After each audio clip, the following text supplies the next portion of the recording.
kiki ekiri munda emabega wa Miss Kigundu nanti kati ekitali mu bagagga balala Miss Kigundu kyova omulaba nga alinga waali nga wogambye ndi free lwansonga nagambye oyina okwawula obugagga kwa Miss Kigundu. Miss Kigundu kimufuula obugagga ze ssente wezimukuŋŋaanirako afuuka omugagga wezimuvaako nkye tojja muyita ki mugagga naye ate nze based on reason neefumiitirizaako nze sikkiriza bya ku nsi bino these materialist things sibikkiriza kuntuuka ku mutima na ku mwoyo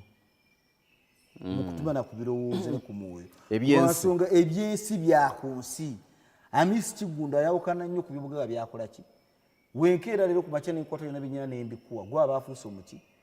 omugagga. I still remain the same. Ate kati kiki ennyina tulina amagulu abiri tulina emikono ebiri gambye n'okugamba gwe kyenkusinza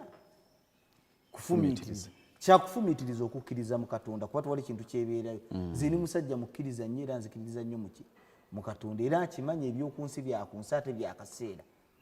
biteekwa kuba obudde tulina butono naye ffe Kurani etugamba nti temufuubaniranga nnyo bya ku nsi ng'abatagenda birekawo. Nyinza okuyisa mu bufunzefunze nabbi Yiisa namugumuyita Yesu lumu aba agenda okutambula temukkiriza bya ku nsi kyenjagala obbagira mu sitoole eno temukkiriza bya ku nsi bamalamu myoyo gwe ng'omuntu osigala oli muntu ate era mbakubiriza nti ogaba y'omu ku capital asinga mu nsi buli w'ogaba Katonda akuddiza mu mbeera gy'otasobola naawe okukola ki. Nze ekimu ku kinyambye okufuna ssente ndowooza ngaba nnyo era abantu bakyogera nnyo nti amwamya Miss ng'agaba nnyo ssente. Era muganda wange lumu yaŋŋaana naye ssente ozigaba nnyo tezituggweko ne muganda naye ng'abatazigaba ate tebakola ki